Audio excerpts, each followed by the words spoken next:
Neither one of them have LeBron as the GOAT. They always would tell you it's Michael Jordan and it's not even close, things of that nature. And a lot of people, Kevin Durant, Draymond Green, these players have been talking about these guys as close to LeBron James. They've probably been talking about this, and they're, Shaq and Kenny said a lot of stuff, but Shaq and Kenny got clout. I mean, not Shaq and Kenny, but Shaq and Charles got clout. They Hall of Famers, they're top 50 players. Shaq's won at a high level. Charles never won, but he's considered one of the best power forwards and one of the best players that ever played the game. So, and then he don't care what you say about him.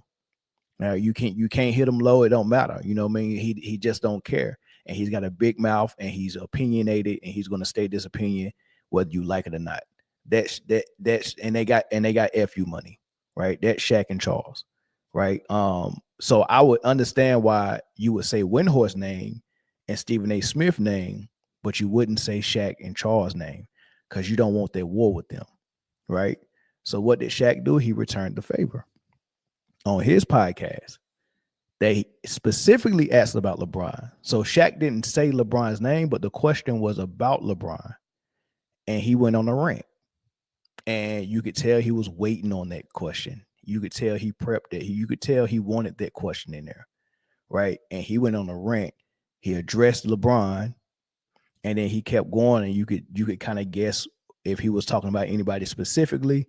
But he really addressed LeBron, and that's what started everything. And you got to hear what Shaq said, man. It was amazing. I'm glad that he took the realness approach because he got tired of all the nonsense. Because he's on TV, he gets paid by a company that's partnered with the NBA. It'll be in the NBA's best interest as the influential guys like Shaq and Charles didn't say certain things, so they punch with kid gloves. They keep their opinion the same, but they punch with kid gloves. They won't really go in on it. But every now and then, they just get fed up and they come out with the real truth of what you might hear behind closed doors, behind the scene. And he let it all out.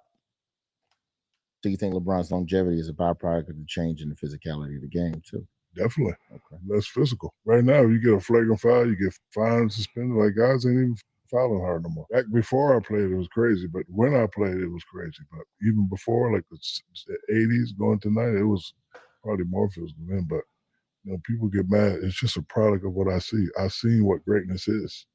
Been there, played with them.